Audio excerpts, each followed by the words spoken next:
okay, Yeah. it's a good means for you.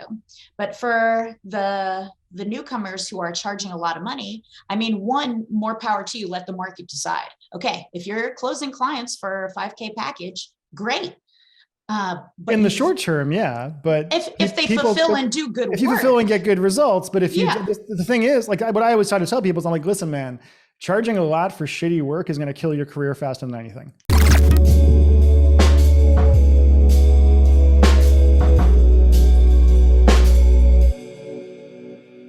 And here we are. We're going. We're going. I was just telling Laura that the way I like to do the show these days is that when we get on, people always want to say, "Hey, how are you?" And you're like, you chat for a minute, and then you actually start recording the show, and you're like, "Oh, all that stuff that we just said for the last 10 minutes was actually amazing." So let's not skip. Let's not have the preamble. We'll just get to the actual show. Laura, is it Laura Catella or Catella? I never really know. I just call you Laura and beautiful. I don't really say the other parts of your name. So hey, Which totally works with me. It works great. Yeah, it works awesome. Catella, it's Italian. Oh, Italian. I'm also Italian, hence where the Michael Fiore comes from, as it were. So thanks so much for coming on the Chris Haddad Show. This is number 5, your episode number 5 of my show. Nice. As I told you, I very specifically am inviting you on way before your husband, because whatever, He did have something to say about that. I'm sure he did. We're about to get on Chris's podcast. He's like, he hasn't asked me to be on his podcast. That's true. I haven't. And it's very much on purpose because I think it's more fun this way. And fucking with Stefan is one of my favorite things to do in the world. I can't really help myself. Thanks so much for coming on. Source, What's that? Yeah, exactly. Tap into the source. Tap into the pure primal source. So here's how this show works. We're just going to talk about stuff that we kind of want to talk about. I'm going to ask you some questions. If you ever have questions for me, please ask them, because it's more about it being a conversation than it is about it being like a interview of you. You're not a politician, but you do have a politician's lipstick, which is pretty awesome. Laura, what did you want to be like? How did you get into marketing world in the first place? I know you and I met way back in the day before I went through a bunch of stuff and you went through a bunch of stuff. So this is actually the funniest thing, because there's all these people that I met before I had all my health and mental health problems happen. And then I went away for a while and I came back and all these people had gotten to these whole other places in their careers while I was gone, right? So like Pauline Longden went from being one of my students to being like a big deal and doing great, and a bunch of other people. And you were kind of a similar thing. I think you and I maybe met in passing years and years ago, and then disappeared for a long time. And then we ran into each other in Mexico at a ClickBank thing, I think, or maybe it was Mimosa or something like that. We became friends from there. But how did you how did you get sucked into marketing world and copywriting world in the first place?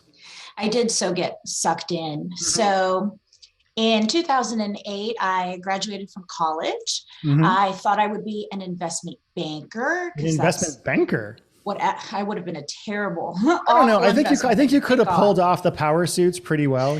I think you would have made it work in one way or another. Why an investment banker? Was that like when you were a kid? Were you a creative person? Were you more like kind of stern and focused? How did you get angled towards investment banking? That makes no sense to me. I knew that I wanted to make a lot of money, and I continuously get over the shame tied up in wanting to make a lot of money. Like that's not a bad thing. Money is a resource and humans are meant to collect resources. So yeah, this is a great thing for us to talk about for a minute. I have a hard time with this personally, honestly. Like I like money. I've made a good amount of money. I intend on making more money. Money is a positive thing, but I have the hardest time feeling okay with that, like wanting more, partly because I'm not a lifestyle guy. I don't care about having cool cars and shit like that, but I definitely have a block around that. What was it that how did you kind of shift your mindset around that? And where did that kind of shame aspect about not feeling like you could want a lot of money come from? I have the same question for you as well. Where does that come from? I think, I grew up with a mom who definitely had the attitude of rich people are assholes. Yet she would go buy a Mega Millions ticket, so what really gives with that?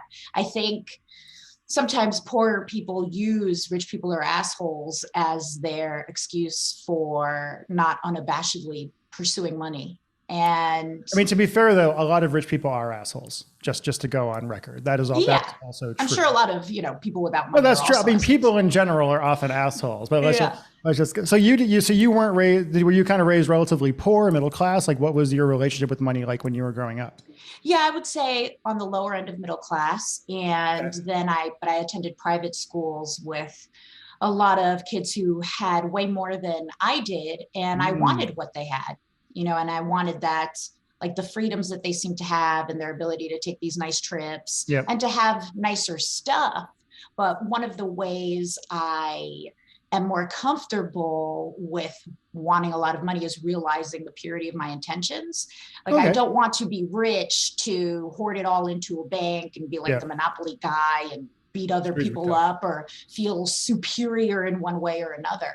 Mm-hmm. I like money as a resource to, yeah, fund a nice lifestyle for me, and then to have an impact on others, be that through those who want to model my lifestyle or the opportunities I can create for others and for my family as well. Cool.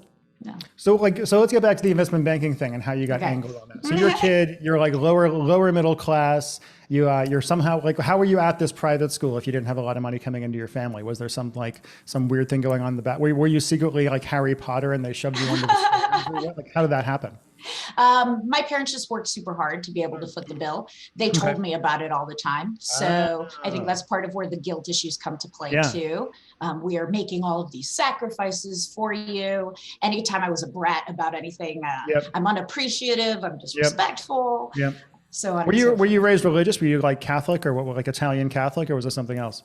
Yes, I went to a Catholic school. Yeah. I was also raised Italian Catholic, so I get it. Yeah. Yeah, a lot of stuff, and couldn't really ask all the questions that would come up when you learn about religion. They don't like it when you ask questions in general. It's a bad thing. They don't- Okay, so your parents worked their asses off so you could go to this school. So you're out there, you're hanging out with people who have a lot of coming in. They have cool stuff. They probably don't appreciate it very much because they've always kind of had that stuff coming in. You find yourself being like, hey, I want what they have and I'm going to work my way to get it. You're also Yes. a creative person. Did you just like wake up one day and be like, I want money, so I'm going to kill my creativity and become an investment banker? Kind of. So by the time I went to college, I was groomed that this is the path you take. You finish at this school, you become an investment banker, you go work for Goldman Sachs, and you become rich. Of course, they bury the whole, you work like 80-hour weeks Or and 100, yeah. yeah. And you slave away and then maybe you'll get a bonus. That's pretty good one day. Yeah. Yeah. Mm-hmm. But Yeah. luckily, the economy crashed in 2008 and I couldn't get a job. So I would send all these resumes. I would do these painstaking interviews. And I always loved writing. I was always a writer. And I loved marketing and sales too. So a lot of things started happening at once. I would take these usually unpaid internships. And as soon as my boss would see something that I've written, they'd be like, oh, can you write everything for us? So I knew there was something there with the writing. And then I simultaneously Googled one late night, how to make money online. And that's where I found the Warrior Forum. Yeah. And then I learned how to make money online. Like, that's literally it. If I was to tell the story in like 20 seconds, I Google search how to make money online. Yeah. And then I got pretty good at making money online. Here we are. That's how I found the Warrior Forum, which is where I first discovered who you were as how did that guru, happen? as the one. I think everybody was just like, Chris Haddad. Oh my That's God, Chris so Haddad weird. said this, he does this. Like, I know. Strange. It's a strange thing. It's a strange thing having. It's also funny because I think do you know Alona Rudnitsky by any chance? You know Alona, right? Of course you do. It's from Mimosa. When her and I first met, she acted a little strange towards me at first, and I'm like, oh, what's up? And then we talked, and she told me that she had been on Michael Fiore's email list for like 5 years, and knew me as Michael Fiore, and like read all my books and bought stuff for me, and then found out I was this whole other guy who like she knew through business world, and it was. I think she had to like not look at me for a while to like reconcile it in her head in some way. It is such like a new identity. Yeah, exactly. Were you an artist growing up at all? Did you do any theater? Did you write for pleasure? Did you write fiction or anything? Like what was because again, I feel like with copywriting in particular, there's kind of two different ways people come into it, right? So for me, I've always been a writer, but when I was growing up, the idea that you could make money as a writer was absurd, right? You might as well make money by like, I don't know, banging a wooden spoon on a pot on the side of the road or something like that. It simply wasn't going to happen. And I kind of originally in college actually, was like an advertising major for a year, basically, right? Because I was like, I guess I'll do that. And then my dad died and I decided to go off and to do this other stuff. But I always had this kind of tension between, for a long time, the reason I took so long to get into marketing really was because I had this prejudice around like, well, that's not artistic writing. That's not what you're supposed to do as a writer. Like, did you have any kind of like theater or any other kind of art background going on? Yeah, so I was the lead, in many plays. Of course you were. Oh my, of course you were. Snow White. Yep. I was a big painter and yes, like compulsive writer, just like notebooks upon notebooks of creative writing, short stories, fiction, nonfiction, and predominantly poetry. I really love poetry and I consider myself a pretty good poet. So you chose the least profitable possible type of writing. Exactly. And then I even tried when I was first coming on the scene as a copywriter, I called myself the copy poet. It didn't really land. No, it's not great. It's not great. No, nobody. No. Like, what do we care, Laura? My friend Steve Raju, who's one of my Pig Method students, has a license to quill, which I think is freaking amazing, honestly. He did a great job with that. Okay, so you did a search, you got on the Warrior Forum. You somehow found out about me on the Warrior Forum because I have people that talk about me, which is always the strangest thing. I got to tell you, Googling myself and seeing those things is always a very, very strange experience. Do you like that people talk about you or do you not like it? I feel ambivalent about it in a weird way. As long as they're saying reasonably good things or things that are fair, even if they're negative, if they're fair, I'm fine with it. It's difficult for me to get my brain around the idea of having that kind of impact or influence or being known that well, if that makes any sense. It doesn't always match up with my self-image, if that makes any sense, right? So one thing that I've learned to do over the years, because both the Chris Haddad stuff and also the Michael Fiore stuff, is understand that who people see if they only see me in those contexts is not me, and that they're going to have certain reactions based on that, and not to take it too seriously more than anything else. Because especially Michael Fiore gets like stalkers and shit. Right. Yeah. So that's a whole other thing. And you have to learn how to, I think it's getting older too. Like, I mean, you're going through this right now too, because your profile has been going up, right? I talked to Pauline about this on her show as well. It's a very strange thing because human beings are just kind of designed in a way that if we see somebody on a stage, we do just see them as famous, even if we know them, right? It raises their status in this profound way. And people get very, very awkward and weird about it sometimes. It's strange. Yeah. It is strange. Very interesting. And it is what anybody could really know about you is just one facet of your identity. Yeah. It is funny with the Michael Fiore stuff because women fall in love with him on a regular basis, right? Or they think they fall in love with him because it's an image, right? It's an image that I'm putting out there. It's all the best, most masculine parts of my personality with none of the other stuff kind of exposed in any way. And they kind of see him as this perfect man character and all that. And then occasionally one came to Seattle and tried to track me down and was a stalker. That was a whole thing. Yeah. A story for a different time. Yeah. A different time? Anyway. Okay. Yeah. Part two. That'll be round 2 or round 4 or whatever else. It was a good story. Luckily, nobody got hurt. And I felt mostly bad for her because she was obviously dealing with some mental health issues. But from what I've learned, the best thing you can do is not engage in any way because otherwise bad things happen. Right. Okay. So you're on the Warrior Forum. You were like, copywriting. What the heck is that? You were working with people who were telling you that you should write. What was that transition? Like, who was your first mentor? What was the first book you read? How did you get sucked into this stuff? So I quickly learned that copywriting was the way to not be a poor writer. And so I made the decision that this is the type of writer I want to be. And I obsessively read sales letters. Sales letters were my biggest teacher way before like copywriting books or getting mentors or anything like that. I'm going to interrupt you when I find something interesting. So please don't take offense. That's just part of the show. Were you like looking at ClickBank stuff? How were you finding the things that you were diving into? A lot of ClickBank stuff, a lot of BizOp, make money online stuff. And so as that market, as somebody who wanted to learn how to make money online, I became interested in how are they selling me? How is this working on me? How am I so captivated? So you were actually buying the product. Like, so you were doing like a search, how to make money online. You got on somebody's email list. You're getting pushed towards sales letters. Were you buying products on how to make money online and following gurus and such? No, because I was broke, but I would read the sales letters and I would learn, like I learned the tricks that they were doing. I noticed these open loops. I didn't know that's what they were called, but I'm like, oh, they're saying this captivating thing, but then they're not revealing it, so that I keep reading and hopefully eventually they'll reveal it later on. And that in conjunction with the Warriors for Hire board, where these other copywriters would sell their copywriting services. One day I just took the leap and I was like, okay, hire me. That's the first piece of copy I ever wrote. It still exists. It's still online and it's still pretty good. And of course I addressed the elephant in the room of, I have no experience, but if this letter has compelled you, take a chance on me. Yeah. And people did. That's self-proof. That's awesome. I love that. And I still think that's a huge opportunity for new writers today. Build up. But how do you get over that? So here's the deal. When I was much younger and getting into this stuff, the only reason I learned social skills because I would have starved otherwise, right? Like I got fired from my greeting card job. I decided I was going to be a copywriter, which I was writing for banks and shit like that. And I literally picked up the phone and just did calls all day, every day in order to get clients. And that actually forced me to go out and be social in some way. A lot of people that are getting into being copywriters and even marketers are very introverted and very terrified. And also just have no self-confidence, right? Like one thing I wanted to talk to you about specifically on this show today was around the imposter complex, because I know that you are transitioning into doing your Diamond Day stuff and being more of a public figure and shit like that. And I know you, like anybody else, suffer from that. But what would you tell people that are just getting started and are at that point, okay, they feel like maybe they have enough to get going, but are so afraid to actually say, hey, give me money for this. What would you tell them? I would tell them that the definition of an imposter is somebody who pretends to be something that they're not in order to deceive someone else. Ooh. So if you're not trying to deceive anybody else, then you're not an imposter. So you think it's intention that matters the most as far as what you're interesting. Yeah. Okay.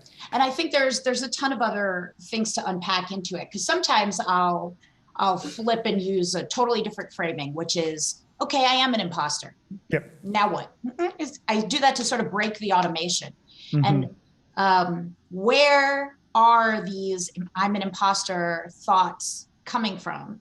Is this because I'm embarking on something that I've never done before? Okay, cool. Then that's really an upper limit problem. It's not so much an imposter problem. So I'm feeling unsure because I've never done this before. All right, well, what are the steps that I'm going to take to engage and enact this new thing that I'm doing? But as long as I'm not intentionally deceiving anyone, by definition, I am not an imposter. That's true. That's a good way of putting it. That's a real, I got over, I like anybody else have the imposter complex. We all have things that fail and we fall into it. I got over it mostly years ago because eventually you just look at the numbers enough when you're like, I must know what I'm doing, because you just kind of see it happening. That's something I really love about marketing in general, is it's not objective. I mean, it's not subjective at all. It's objective whether you actually can make this shit work or not. And to take that one layer deeper, what do you credit some of your successes to? And I would encourage people to really make a list. Is it because you worked hard? Is it because you took a risk? Is it because you made a great connection with somebody from your glowing personality, quirks, oddities, and all? Yeah. Okay, all of those things. It wasn't like a miracle. It wasn't all luck. So you can't be an imposter if you have those things too. That makes sense. You've actually got to do the work. I think a lot of times too, people just let themselves get held back so much. There was a guy, when I first got started in this stuff years and years ago, there was a guy who was in the same Harlan Kilstein's coaching group back in the day. And he had been in that group for 3 years and still hadn't gotten a client because he said that he wasn't ready yet. And I was I went from like 0 to making 6 figures in 6 months in that group. And he spent 3 years, and it wasn't because he didn't know what he was doing. He just had this block in his brain that like, he wasn't allowed to do it yet, right? He wasn't educated enough. He didn't have letters after his name or something like that. And that was holding him back in some strange kind of way. What advice would you give to him if he was like, just fucking do it. Just fucking do it. Yeah. What are you so scared? Like, just the worst thing that's going to happen is that you fail, but you're failing now. Right? Yeah, exactly. Like, yeah, you're failing. Like what I say is like, if you never try, you never fail. So you should try anyway. Because oftentimes, like, people don't try because they don't want what proof that they suck, right? They're like, as long as they don't actually do it, they can still lie to themselves and say, hey, I could have been a world famous actor or whatever else. But if you try and fail, then your ego takes a hit. But I think you just got to get off your ass and do it anyway, because what's the worst that's gonna happen? Because if you never fail, then you're stuck in the loop of, oh, I want to do this, but I'm not going to. Oh, I want to do this, but I'm not going to. Yeah. So sometimes people say they have 30 years of doing something. And I'm like, do you, or do you have the same 1 year repeated 30 times? Yeah. You've been holding yourself back over and over again. I think it's also just the people, we all think we suck, right? Like back in the day, my ex would ask me, who gave me permission to be a relationship expert? Right? Because she was like, you just decided. I was like, I did. I just decided one day that I was a relationship expert and I know more or less what I'm talking about. And I went off and just kind of did it. And that's what you have to do. Like, nobody's going to hand you anything. You have to kind of just get off your butt and say, hey, here's what I'm going to do, and grab it and go for it. Yes. And then make apologies later if you don't have the letters after your name, because who cares? Yes. And even just the acknowledgement of permission and worthiness, these are arbitrary things. So if somebody would like to be anointed, I did this yesterday. Of course, you're not worthy. You haven't seen the anointer yet. Luckily for you, the anointer is me, and I anoint you worthy. Yes, I anoint you ready, whatever it may be. Oh, you're the person who decides. It's so nice there's a person that decides that you can just go to, who can just tell you that. So that's like a demonstration of how arbitrary the whole thing is, right? It really is. It really is. Who's the expert? Who has any right to kind of tell you whether you should do it or not? I just think, like, my dad taught me a lot of things in life, but the biggest thing he taught me was just if you act like you know what you're doing, people will believe you, and people fundamentally want to be led, right? So if you're willing to be the person who just says, I am the person that knows what I'm doing, people will believe you and they will fall in line, which is dangerous politically, but useful from a marketing standpoint. Yeah. What was the first job you did paid as a copywriter? Oh gosh. So I wrote a sales letter for a Forex trading bot. Long sales letter for $97. You got paid $97. I got paid $97. Was this on Fiverr or something? I love how you charge. Did you charge them $97 or did they offer you $97? Because the idea of it ending in a 7, like when I was writing for clients, I get 25, 30 grand. I would never get 25,997 or anything like that. Where the 7s? It's in a book, right? And it's in a book. I think it was in a book years ago. Nobody ever actually tests it anymore. It's just a thing that we do because it's marketing. It's what we do. How did you get that gig? How did that happen for $97? That was via the Warrior Forum, via that very first ad. Take a chance on me. Somebody, a $97 chance, low risk. Great. I think about 4 people did, and that was the first letter I completed. It was probably the only one of the 4 to actually get online. Awesome. Which is a lesson in charging a small amount of money. It is, People don't, because there's no commitment on their part. They're like, it's $100. It doesn't matter to me whether I try it or not. Yeah. But that client did try it, and then it became #1 on ClickBank in business and investing. Way. Yeah, for years. Wait, you got paid $100 yes. for a letter that became a #1 in category on ClickBank for years. Painful, isn't it? A little bit. But on the upside, like, I was talking to David Deutsch yesterday. He's going to come on my show in a while about some stuff. I was giving him some advice on a launch he's going to do. And we were talking about, it really seems like, from the old codger standpoint, because I'm the old codger and he's like 30 years older than me, basically, right? There are a lot of young copywriters these days who would not do what you did, who are like, no, it's my first letter, I want $5,000. Right? Yeah. Or something like that. Or worse yet, they'll like demand a high price. This is something I hear from a bunch of people lately for whatever reason, where they'll demand a high price, they'll hand in the work, it'll bomb horribly, and they will not redo it.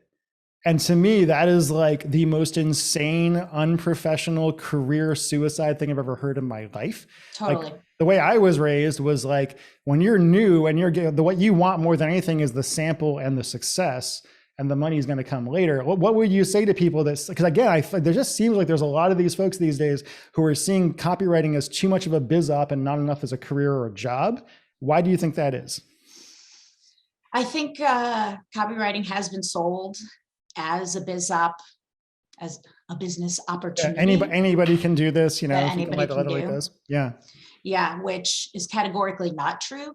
And so even in your example of the guy who was in the training for 3 years and never, got a client, Yeah. I would ask that person, why do you love, sorry, my headphones are being funky, but It's all good. They look great on you, so don't worry. Thank you. Yeah. My speakers are broken, so I got this. Okay, distractions aside. Is copywriting a means to an end? And if so, and for whatever reason it hasn't been working out, maybe consider different means. Whereas there are folks who love writing, they love marketing, they love copy. I have coaching clients who are totally obsessed with copy, live, eat, and breathe like marketing and copy. Okay, it's a good means for you. But for the newcomers who are charging a lot of money, one, more power to you, let the market decide. Okay, if you're closing clients for a 5K package, great. But in the short term, but if they fulfill and do good work, if you fulfill and get good results, but if you, the thing is, like what I always try to tell people is, I'm like, listen, man, charging a lot for shitty work is going to kill your career faster than anything. Absolutely. Because then you'll get a reputation for being like, you got to be fast, cheap, or good to pick two. But if you're like fast, cheap, and suck, it just isn't gonna happen. Yeah. Absolutely. It just, I'll get off my high horse on that particular thing at this point, but it bothers me. It bothers me because I'm old. Well, and it bothers me when people deliver subpar work and they're not available for revision, or if they disappear. That's just bad business. You're just a bad business person. It's just, you're just not going to get any referrals. I'm like, the copywriting world in particular. I got the vast majority of my clients over the years from referrals, because that's just how it works. And if you're burning those bridges or just not, I just feel like you need to treat your client's business like your own business until you have a business of your own, right? Yeah. Like hopefully you won't be freelancing forever, because I don't think that's a great career path either, but it's good for a while. Okay. So you did that letter, you got paid $100. How did you feel when you got $100 for that? Like, what was that? Awesome. What was your awesome, right? Because you got paid as a writer. You were a professional writer for the first time in your life. That's freaking awesome. And I felt like the world would never be the same again. I'm like, oh, okay. You got a power, right? Yeah. Like, this is real now. Yeah, it's like when I did my first ClickBank offer and I woke up one morning and had $700 I didn't have the night before. And I was like, how did this happen? This is so cool. Okay, so from there, you got that one. Were there like referral clients? Like, did you just become a freelancer? What happened next? Yep. Yeah, I became a freelancer. I got loads of referrals. I was active on the Warrior Forum. I would keep bumping my post and raising my prices, and the testimonials would come through in the comments section. Awesome. And the reason I was able to run a referral-based business for 10 years was because I delivered good quality work on time or ahead of schedule, good communication, just those fundamentals of being legit. Yeah. I think people don't understand how much of success comes from just being a professional in general, right? Like, there is the adage around, like, the crazy copywriter in the basement who has no social skills, but is really good. And there's room for a few of those, but in general, you need to actually be somebody people want to work with, like, and actually enjoy interacting with in some way, instead of just being the hermit in the corner. Like, what was your goal were you always just planning on, hey, I want to freelance, that's what I'm doing, that's my career path? Did you have greater ambitions to want to do something else? I know you're moving into other stuff now. How did that kind of happen? Yes. So after freelancing for a really long time, in doing that, hopefully you learn so much more than just copywriting. You learn how to build a good funnel. You learn more about marketing, paid advertising, affiliate marketing, all the different traffic channels. You learn fulfillment. Okay, what's a good upsell that could be added to this offer, so on and so forth. And just in acquiring all of that knowledge after so many years, I was like, okay, I want my own. I want to do it for myself. Was there a moment that, because for me, it was, I think I told this story at Copy Accelerator a couple of years ago. It was when I worked for J.D. Bolt and Alan Sultanic, and they made $10 million and I made 25 grand. And I was like, I need to change something. Was there like a moment for you that was specifically that made you kind of be like, hey, I've had enough of being a vendor and I'm ready to be a partner on things? Yeah, it was definitely the cumulative effect of tallying up all the money I made other people, tied into, going back and forth with one prospective client and feeling just a bit beat up through that whole arrangement, having to get on like 5 phone calls. We're going to do this. Like, I'm offering so much value. They still have more questions. I empathize. I see where they're coming from, but I was just at a stage in my career where I was like, you know what, never mind. You can spend so much time. I was talking to my students about this the other day in my coaching group, and about just like you spend so much more time getting work than doing it sometimes, right? Where it's like, man, I'm just hustling, trying to get clients over and over again, and then finally getting back to your desk to actually do the thing that makes you money. Yeah, and those are unpaid hours. Yeah. So I was like, let me turn these into paid hours and build my own thing. And that's how I built Eden Beauty, which I'm proud of. Oh, that's your daughter's name. Look at that. How is Eden Beauty doing? What's your big goal with that? And how do you feel about how that company's been growing at this point? I'm super happy with its trajectory, and I'm facing a whole host of new challenges now. So I got that past the $1 million revenue mark in its first year in 20, I know what years are, 2020. Yep. And then all of my ad accounts got shut down. I knew it was a single point of failure. And I was like, just give me a few more months. I'm going to fix this. I'm going to fix this. So that the universe is like, nope, fix it now. So we're rebuilding in that capacity. I'm watching affiliate channels, different Google ad channels, YouTube, so on and so forth. But what I would really like to do, because I've done this all by myself, which is a mindset issue, I've realized. And it's not, for me, my inability to, I have contractors and stuff, but to significantly bring in employees and partners is not just about freak. I believe it's tied into an inevitable fear of failure that I have. Yeah. Okay. And I was digging into like the source of this. So my dad wanted to be an entrepreneur. He took a stab at one business. It failed. He got a job, still has that job to this day. So I think I've held on to that for a really long time as the failure's coming. Where's it coming? And when you were growing up, were you kind of, so like my dad was an entrepreneur. He was a marketing guy. He was a manufacturer's rep for like shampoo companies, right? So he traveled all over the Northeast and did that kind of thing. And he always told me and my brother, you're going to work for somebody else for a while, and then you're going to quit and you're start your own thing, right? But we never, and that was always kind of the assumption. My brother actually still works for like, finance companies in Boston and stuff like that. Were you taught that like being an employee was the safe way to go, or was there any kind of entrepreneurial push in your youth in any way? Yeah, that's the thing. I was pulled in both directions. So you had my mom who was like, Laura, you should be a lawyer. Like, you're a really good talker. Like, I can see you great at arguing. Yeah, you should be a lawyer. Be a lawyer. Go be a lawyer. You and I would be great opposing lawyers. Can you imagine? Like. Yeah, because we're both pretty good at arguing. I think that I would watch that TV show with you and I having a face-off where we're doing like, you know what we should do? We should do like copy court as a thing. We should do a mock trial copy court. Yeah, we'll do a mock trial about like whether it's good copy or not, or something of that nature. It'd be great. Oh, that would be so fun. Copy court. I love it. People can submit to us your pieces that you want Chris and I to. It's actually not a bad idea. We'll be a panel of judges on copy court, and we'll like, we'll copy crime. We could actually have like, we can talk about crimes against copy in different letters, and we'll rip them to shreds, and we'll talk about all the lies that people put in their letters and stuff like that. It'd be great. Yeah. Where were we? Darn it. I'm so sorry. My headphones. No, it's okay. Oh yeah. Sorry about your headphones. Yeah. Okay, so you did the freelance thing for a while. You started the Eden Beauty thing. Somewhere along the line, you found some 80-year-old golfer and introduced him to copywriting, and some weird thing happened with him, and you became like some weird copywriting. What is it like being in a copywriting power couple? What an absurd idea of a world that we live in, where such a thing exists. But like my wife, Angie, for instance, she used to work in copy and marketing and then decided she wanted to go off and do other things. But when we got together, what was really rough for her was being with me. Right? Because like we'd go to an event or something, and then I'm like a big deal, and it feels weird for her. You came into it a different way because you were doing this stuff first, right?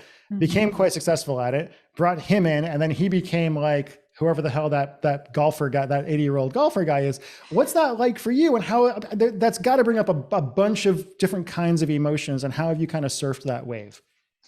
Thank you for asking that. Yeah, it's a lot. Stefan had this meteoric rise, right? And nearly all of that is attributed to him and his talent. I only showed him the door. He didn't know what copywriting was, and then I showed him the door. And then one of the hangups I had was as his first copy chief, right? Yeah. Well, was I a good enough chief because it was really when he like just exploded on his own that things started going really crazy for him. Yeah.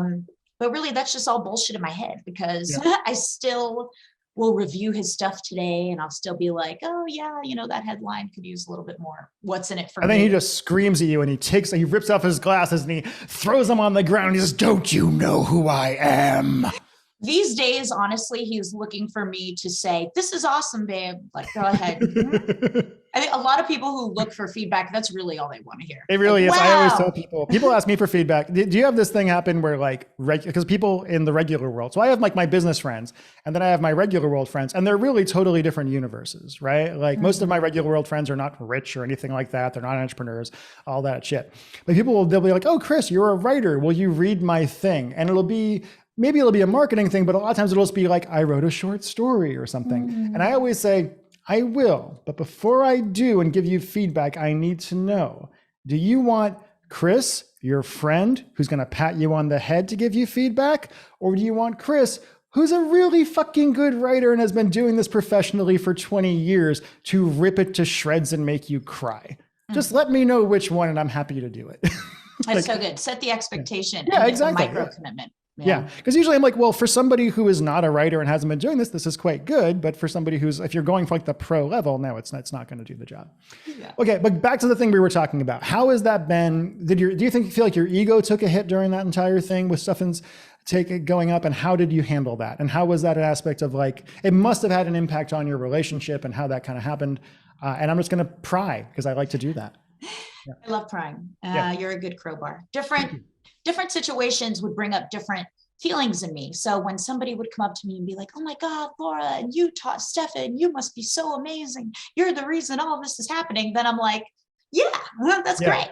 You know, you've stepped one rung up the food chain and now you get me. This is awesome. And then on the other side of the coin, when people would be like, and who are you? Like, do you want to hang out in the back room? You're not really at the you're not really at the conference, are you? You know? And then I'd just be like, oh no, I'm just badass in these capacities. And do you think there's a misogyny aspect to that as well? At this, I love, because I've been around for a long time, right? So I love the fact that there are so many more women in copy and in marketing now than there used to be, because I really like women. I'm pro women. It's great. But I can imagine it's been especially because you started quite a while ago now, it's been quite an uphill climb in some ways. And there are certainly still this old boys club kind of feel to a lot of things. How has that been to navigate for you throughout your career?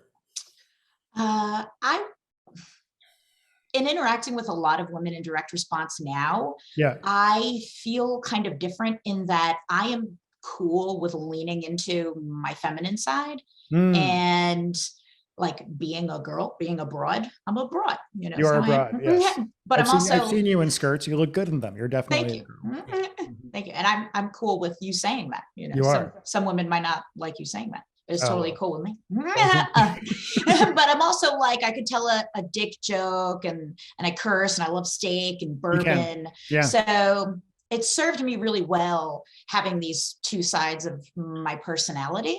I think more. It really encouraged women to put their dick on the table. And then I'm like, fine, vulva, you know, but it's like, totally.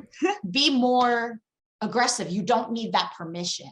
A lot of women are waiting for somebody, a man or another woman to give them that permission to go ahead and say, hey, I've accomplished this thing, or I'm a badass in this way. And if guys are put off by that, you know, fuck them. Right. Yeah. How do you, so women are socialized so much in our culture to not do that kind of thing, right? To not rock the boat. You know, as a guy, you're told go off and conquer the world, right? Like just go and do that thing. Something gets in your way, just push it out of your way, et cetera. Women aren't really taught that. How do you think a woman who is in her career and trying to get going, how can she help herself do that or give herself permission to act in that way when you've been taught your entire life not to?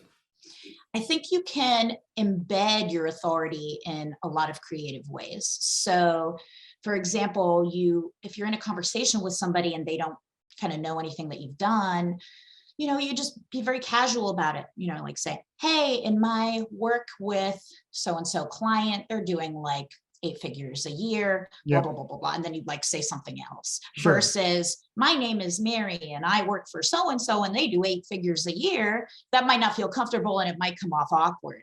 But if you can embed that in some other sort of phrase. Yeah, it's kind of like a casual name drop kind of thing. Yeah, Right? you Like just you make just it more kinda casual. casually talking about your accomplishments or whatnot in a non-braggy way. Yeah. It's a difficult thing. I think like people in general have a hard time bragging about themselves, but our business is about bragging about yourself. Like you kind of have to a certain degree, to be like, hey, here's all the things I've done. Here's how much money my copy has made. It can be very, very uncomfortable for people. The only way I accomplish it is because the same thing I do with my Michael Fiore stuff, where I think of myself as 2 different people and I'm talking about somebody else the entire time.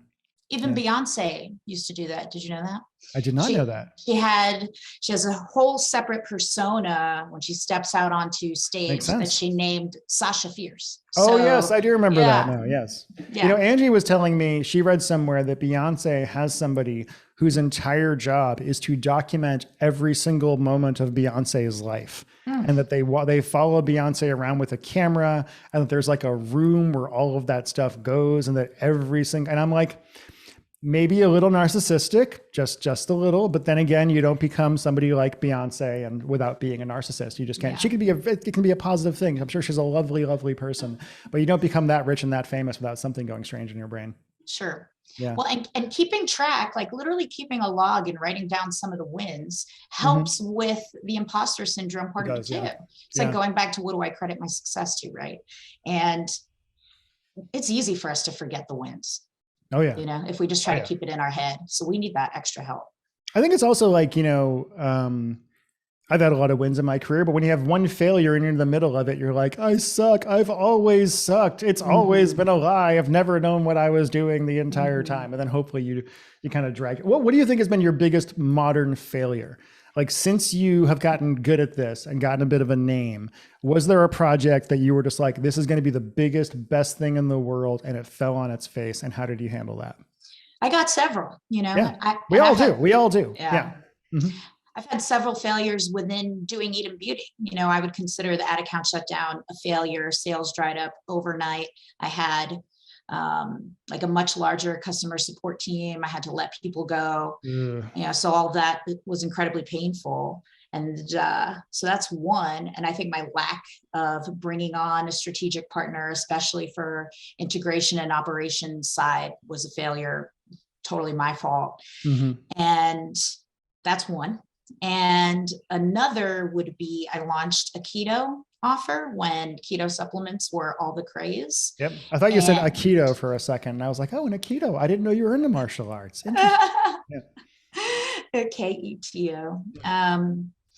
And that faced a lot of affiliate fraud all at once. Merchant accounts got shut down overnight. Man. I still had to repay mid 6 figures to suppliers for product. So that was incredibly painful. That sounds brutal. That sounds absolutely freaking brutal. That was Let's talk about, I don't know what we're going to do, but somehow you get through it. You know, hopefully somehow you get through it and you take your lumps and you fail. And like, I've had times I've lost 100 grand in a day, just kind of on a thing. And you're like, well, that is actually funny, because that'll happen. And Angie would be like, why aren't you more freaked out? I'm like, because I've been doing this for a long time. And this is not the first time, and it's not the last time that something has gone sideways, especially when you're playing with cold traffic. Yeah. You were saying a second ago that you thought it was a failure that you didn't bring on a integration and operations partner. And I'm assuming you mean somebody to actually run the nitty gritty operations of the business. Yes. What do you think kept, because I am a firm believer in this, right? I am a firm believer in separation of church and state and understanding what you're great at and only focusing on that. Everyone who has worked with me knows that I am not a manager, and nobody asked me to manage anybody, because doing so would be a bad idea. In fact, I pay them to manage me, and it works out a lot better. What do you think kept you from doing that? Was it a finance aspect where you just weren't comfortable paying money to somebody? Did you not find the right person? Or did you feel a certain level of like, I'm a business person, I need to run the business, that's part of the job? What do you think was holding you back? I think a lot of it was the upper limit problem of, okay, what has gotten me here? I was trying to make that keep getting me to the next level, and it never does. And I just did not take in that lesson soon enough. And then there's also a learning curve involved, right? Okay, I got to bring this person in. They got to learn. This is how it felt. So they got to learn all the ins and outs of this standard business. But it felt like, but you're special. Yeah. Obviously your business is special. Yeah. And then like the time it would take to like teach and bring that person in, I would keep being like, no, I'll just do it myself for now. I'll just keep doing it myself for now. Classic trap. Yeah. So I fell into that classic trap. And then the thought of, hiring, a 6-figure, like C-level employee. Yeah, that was daunting. Yeah. But I needed the realization of, hey, you don't have to pay them all 6 figures at once. This is a cash flow thing. It's going to be okay. That is a great line. That should be the line that goes on the cover of the episode when we put it. You don't have to pay them all the 6 figures at once. Yeah. What was it like so the way I was personally raised, my brother and I were chatting about this today, because we actually talked about our childhood for the first time in many years, which was very, very strange. Oh, wow. But like the way I grew up was not I'm very independent, but not by choice, right? Just because the way I grew up with the way my family dynamic was and people dealing with some stuff, I was kind of on my own a lot and had to rely on myself and nobody else. And when I got into business, the transition to business owner with employees was horrifyingly difficult for me because it literally just never dawns on me to ask for help. And then I'm also just very uncomfortable with like relying on other people to do things. Have you had a similar thing, or what was that like to like be a boss? What was that transition like for you? Very similar. Yeah. This huge feeling of, this thing has to be done. Oh, okay, I'll figure it out and I'll do it myself versus who can I find? Like who, not how, right? Yeah. So that is a new paradigm for me. And I'm retraining my brain instead of, it's literally, I do it for the most random shit too. Like editing a video. Oh, okay, let me go in and edit this video real quick. Now I'm like, no.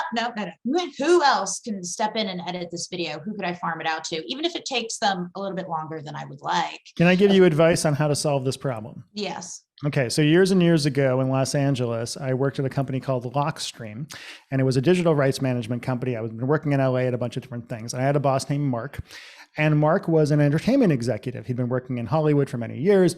At one point, I had a realization, and the realization I had was that if you are the person who can fix the photocopier, you will always be the person fixing the photocopier. But if, like Mark, who was my boss, who was making many multiples of my income at the time, if you're the person who, when you go near the photocopier bursts into flames, you will get promoted, right? So what I think you should do is get worse at a lot of things and don't learn how to, like, I know how to edit video, but I purposely have never gotten any better at it.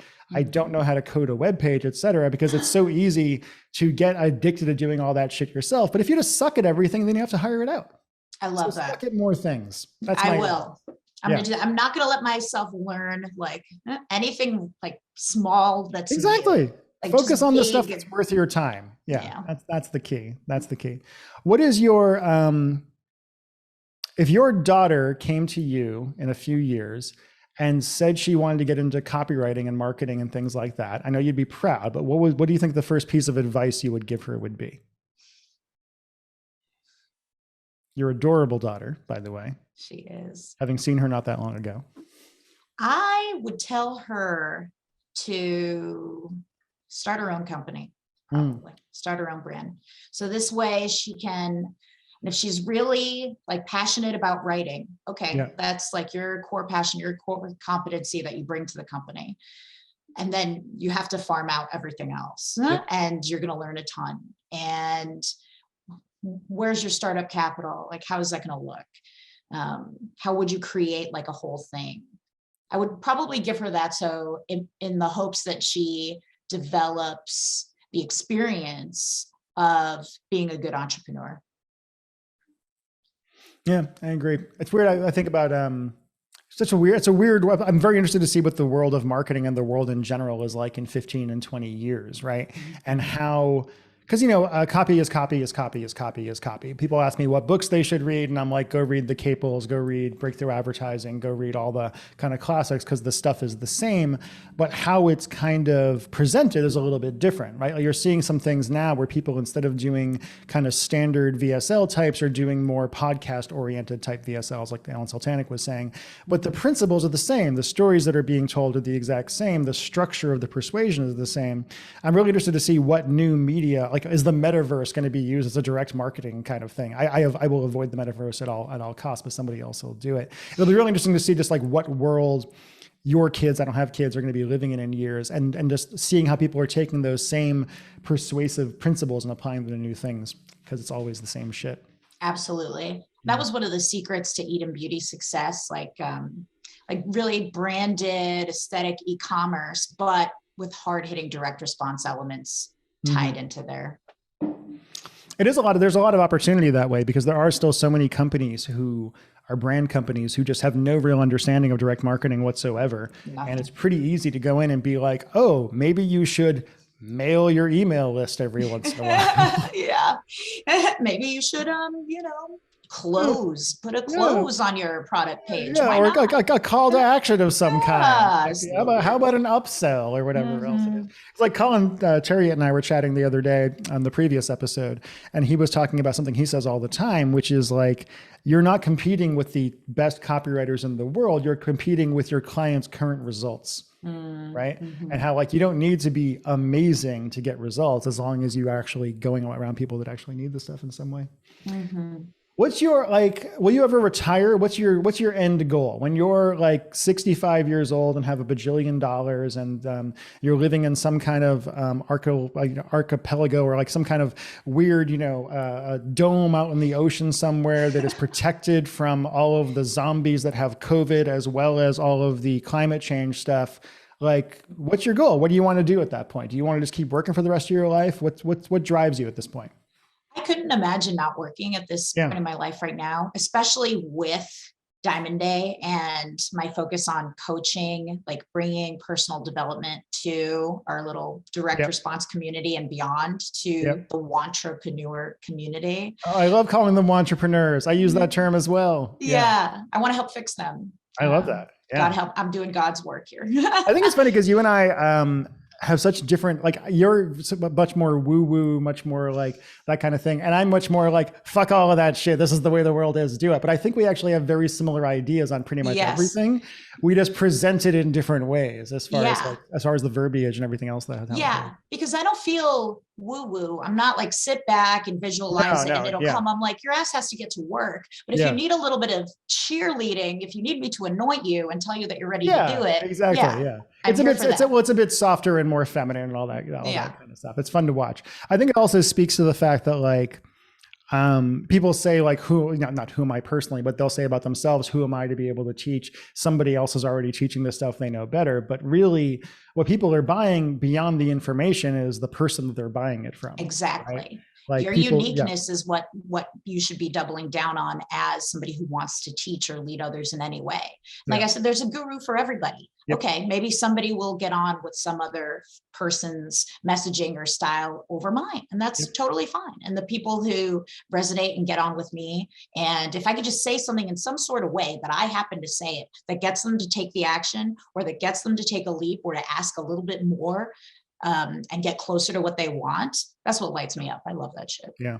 I think it's also just copywriting in general. Something I try to say is like, I teach people how to tell stories and such like that. I'm like, you're selling the narrator as well. Like what people are going to buy more than the product is that emotional closeness they feel to the person that just sold it to them in the story and in the entire kind of letter.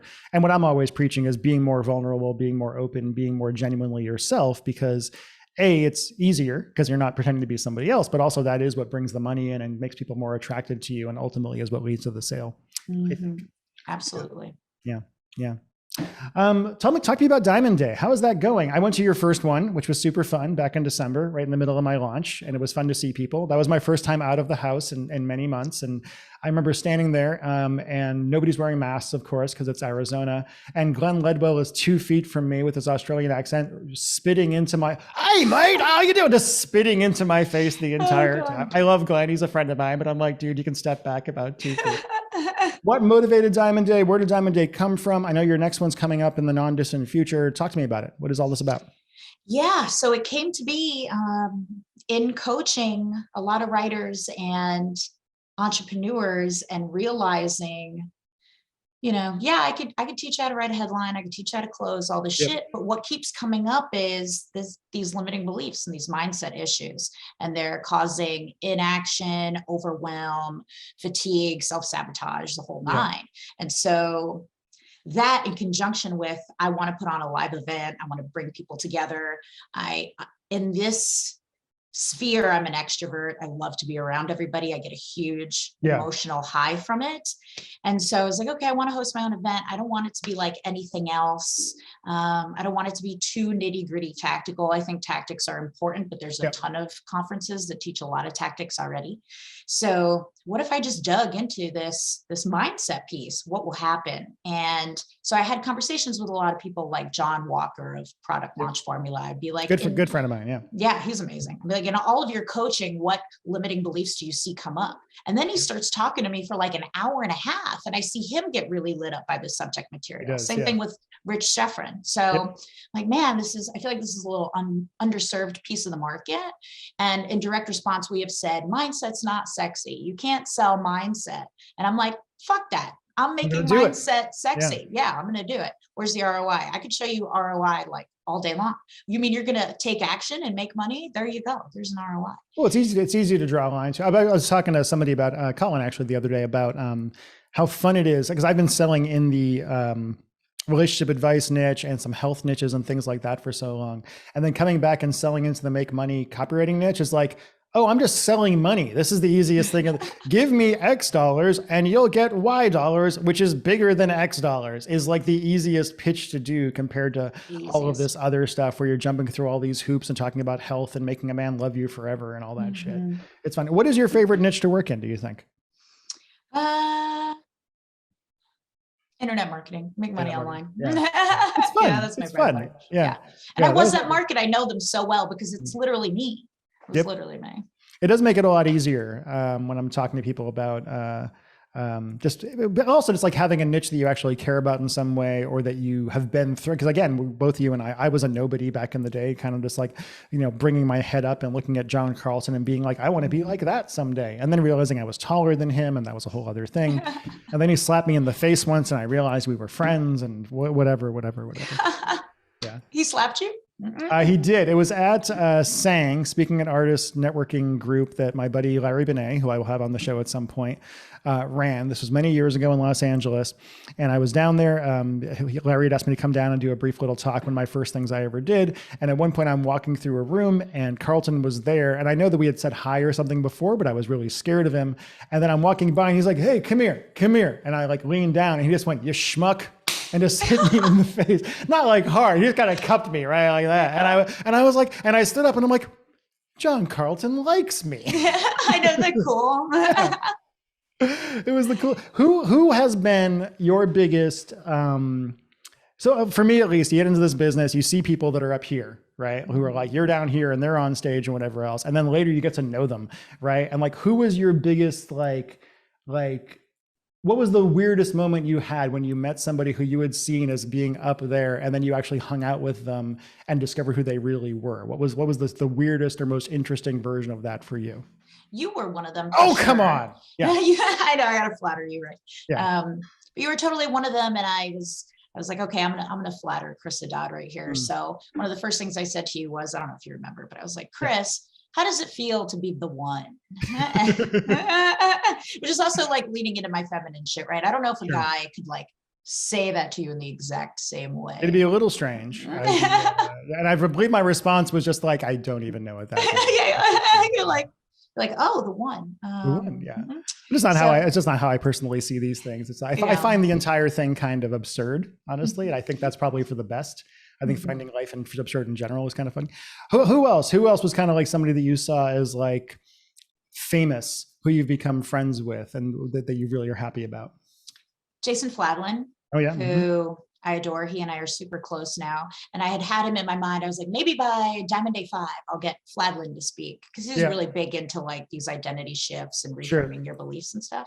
And that's why he sells so well on webinars, because he just does that live real time. All of him is very good at it. Yep. And then it was actually Glenn Ledwell who was like, oh, I could connect you to Fladlin Love. It's no big deal. And then yeah. And then Jason just being like this super giving, generous, down to earth guy who's a closing machine. Yeah. He's like, come watch me close this last webinar of the plan, where that's like the crypto like trading Oh, sure. Yeah. course that he did like 60 million or something in like 2 months on it. Like, it was insane. Yeah.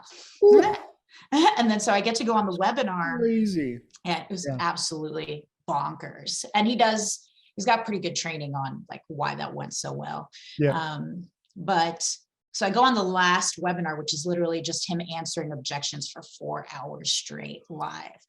And then he texts me while he's doing it, and he's like, did you see that fourth wall close? Like all of this stuff. It was awesome. I hope he doesn't mind me revealing that. Sure I don't think he would. But yeah, just to see him live in real time, and then being able to kind of like share that experience of what he's working on with him was super cool. So I felt let into the club, to the cool kids club. It is funny. For me, like the first moment I felt behind the curtain was when I spoke at Jeff Walker's event years ago. I was at PLF Live, and I remember going backstage, and that was the first time I hung out with like Rich Sheffrin, and I think Perry Belcher was there or whatever. And they were all people that I was like, they are so much bigger and better than me. But they were just super friendly and super nice. Yeah, and like, exactly. They're like, hey, how you doing? What's up? It was just no big deal whatsoever. Mm-hmm. Cool. We're about hitting an hour now. So I guess we'll wind things down. Anything else you want to talk about? Any questions you have for me that are burning in your brain in some way, or anything else you want to chat about before we go? What do you think is or some of the most common limiting beliefs in the people you coach, or like excuses that they have? I'm not good enough yet. I'm not ready is kind of a big thing in general, is a big one. Just general lack of belief in themselves, an inability to charge what they're worth is a really big one. And then some people just don't understand that it takes work, which is a whole other kind of problem, where they buy in too much to the idea of this is a biz op or just like a business in a box kind of thing. And I'm like, no, ultimately, if you want to get good at this, it means you have to develop to become a great copywriter, you have to develop yourself. It's the only way to do it, because becoming a great copywriter means understanding people on a very, very deep level. And you can't do that unless you understand yourself first, I would guess. Yeah. That is interesting that they're like two sides of the spectrum of, all right, I'm going to go out there and crush it and maybe overpromise and underdeliver, or I'm going to learn forever and not promise anything ever. And it's somewhere in the middle, right? Yeah. It's like, it's learning how to make those promises, but also to be able to follow them up in some way.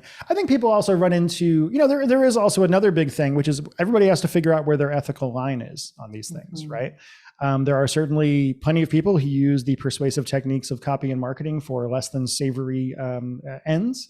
And they sell things that aren't very good. And I think most people that have been in this business for a long time have had offers they've worked on, they look back on where they're like, yeah, I don't feel so great about that one. But you need to kind of figure out what your level of comfort is going to be, because marketing fundamentally is always going to require a certain level of hype and a certain level of energy and a certain level of puffery, I guess is the legal term. So people that can't get behind that are going to have a really, really hard time. You need to kind of get past that in some degree, to some way. Right. Yeah. What are you really excited about right now? I'm excited about doing this. I got my podcast going, and I'm excited about, I got some speaking gigs coming up, which is pretty exciting. 3 of them so far this year, which is pretty cool. Oh, wow. Where at? I'm going to do 2 things for ClickBank, one at their virtual event, one at, I guess it's not really a speech. I'm just going to do a thing for their Platinum Summit. And then another event that has not been publicly talked about yet that a friend of mine is doing. He asked me to come do some stuff that we don't know when that's going to be yet. But I've wanted to get out and do more speaking for years. And then, of course, the pandemic got in the way of all that stuff. And then I'm planning on continuing on with my Pig Method stuff and some other stuff. And hopefully, I'm really hoping to kind of try to accomplish some of the things I wanted to accomplish 8 or 9 years ago before shit went to hell. Right. So, do you ever get nervous before you speak on stage? I get nervous before the podcast a little bit, because I take the responsibility of keeping the conversation interesting and going. Because I both don't want the show to be just a series of questions that we answer, whatever. I don't want it to be just like hey, what are your top 5 tips for writing headlines or anything like that. I want it to feel like a conversation and much more organic, but I also want it to be interesting. So there's a certain balance of like having to listen to what you're saying and be like, oh, that right there is that particular mindset thing, or that particular thing she said is really interesting. I just take it as a lot of pressure. Actually, speaking, I wouldn't say I get nervous about it. I don't get stage fright. I guess what I get at this point is just a large desire to make sure I do a good job. Not because I want people to be like, oh, Chris, you're brilliant and stuff like that, but because I really just want to do a good job. I want people to get value out of it when they see me speak, or if I teach something. I take that very seriously at this point in my life. But I'm not afraid of getting on stage at this point. I'll talk to anybody. But I was saying in another episode, actually, what's weird for me is that being so much mentally healthier than I was when I was younger and not being stuck in bipolar narcissism, I don't like the attention the same way that I used to. Right? That is interesting. I don't mind it. Like, it's not, there's downsides and there's upsides. I don't generally mind it, but I don't seek it out in the same way. I see it as more of a neutral side effect of the things that I want to be doing. Like, it's like, okay, I want to do these things. That means that I need to be out there a bit more, and that some people are going to see me as a big deal and all that other kind of shit. And then I just need to learn how to not let that penetrate my skull too much, because I don't want to fall back in the narcissism land. Right. Yeah. It's a balance. Is everything. Anything, where do you want to point people? Do you want to like diamondday.com or what? Yeah. Everybody should definitely friend me on Facebook. That's Please where do. I am most active on social media. Laura Catella Georgi is my name there. And diamonddaymastermind.com. If you want to hang out with me in person, I'm going to cajole Chris into coming. I think it's the week before ClickBank Platinum. Is it in June, or when is it? Yeah, June 3rd through the 5th in Scottsdale. I think I have one other thing. I'll have to check my calendar. I know I'm traveling for something, but I will try to make it come down to Scottsdale's not that far. So I'll actually try to make it down. Wonderful. That would be dope. And either way, everybody can hang out with me there. And the information. I'm not going to sign up and buy a ticket though. I'm just going to show up. And I have security at the door. I figured they won't stop me. Have you seen my mustache? Come on. Do you know who he is? Do you know who I am? Because I don't. I have no idea who I am at this point. That's what a lot of this work is, actually, figuring out who the heck we are, really. I think it is. I think getting good at anything in business or persuasion or anything is about just knowing yourself. And again, like one of the things I like about being 44 is that you don't beat yourself up as much as you did when you were younger. At least I don't, because you're just like, this is who I am.